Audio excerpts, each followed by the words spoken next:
In the quiet village of Münzkirchen, Austria, there is a family tomb that has been visited for generations.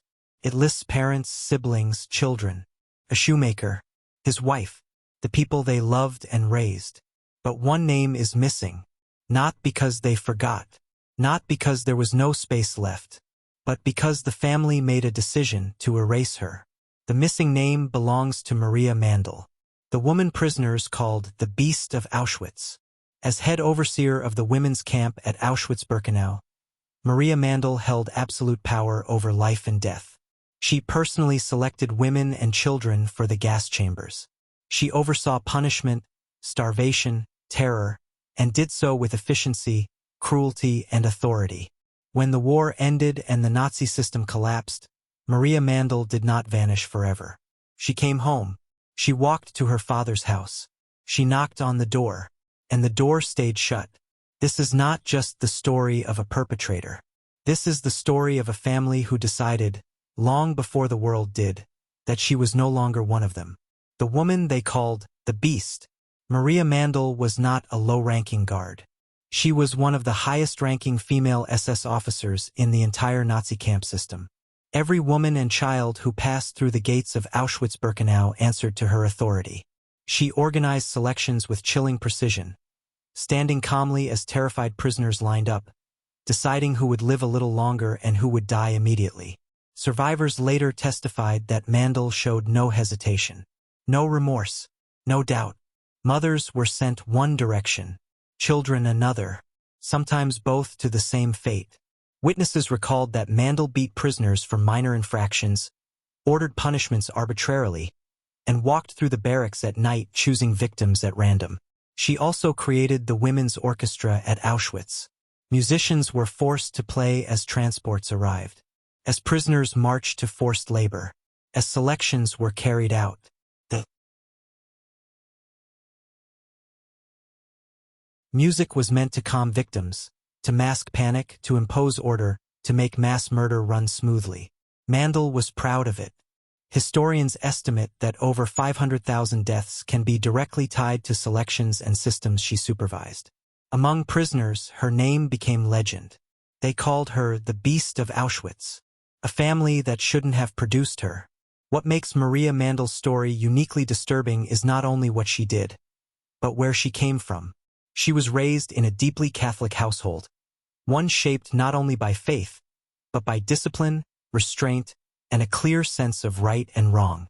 Her father, Franz Mandl, was a shoemaker in the small Austrian village of Münzkirchen, near the German border. He was not a man of grand speeches or political ambition. Like many craftsmen of his generation, his world was built on routine, reputation, and moral consistency. Yet politically, he took a position that was anything but safe. Franz supported the Christian Social Party, a conservative Catholic movement that stood in direct opposition to Hitler and National Socialism. This was not a quiet or symbolic affiliation. In the Austria of the 1930s, political loyalties were visible, known, and remembered. Choosing the wrong side could cost a man his livelihood or his freedom. After the Anschluss in 1938, when Austria was absorbed into Nazi Germany, the pressure intensified. Joining the Nazi Party quickly became the path to protection, economic stability, and social advancement.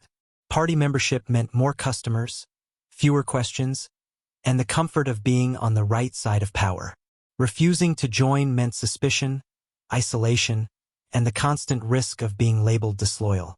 Franz Mandl refused. So did his wife, Anna. Their household ran on the rhythms of faith and conscience. Sunday Mass was non-negotiable. Meals began with prayer. Moral discipline was expected, not debated. Neighbors described the Mandls as respectable, principled people, the kind of family others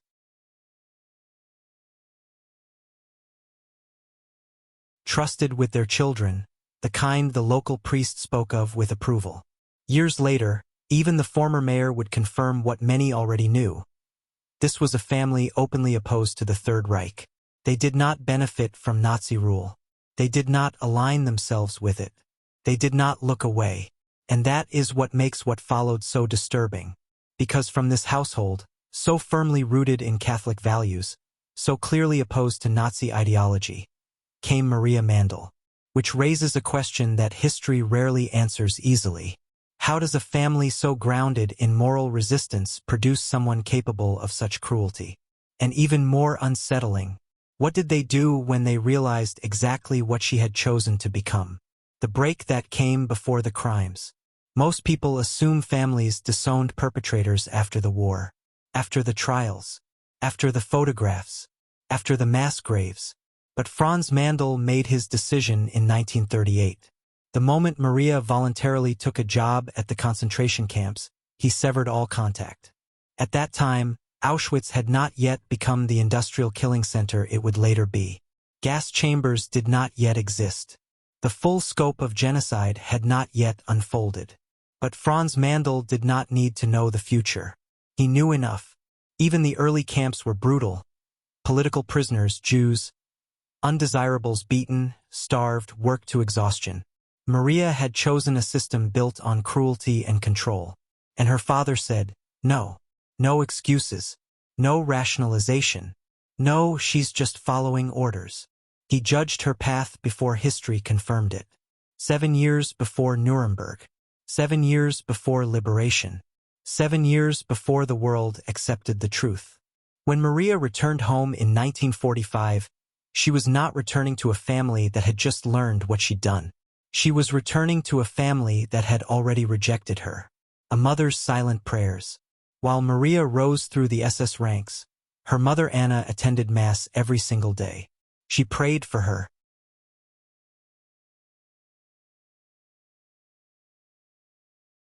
daughter's soul, not her career, not her safety, her soul. Anna knew her daughter had chosen something dark. She knew Franz had cut contact.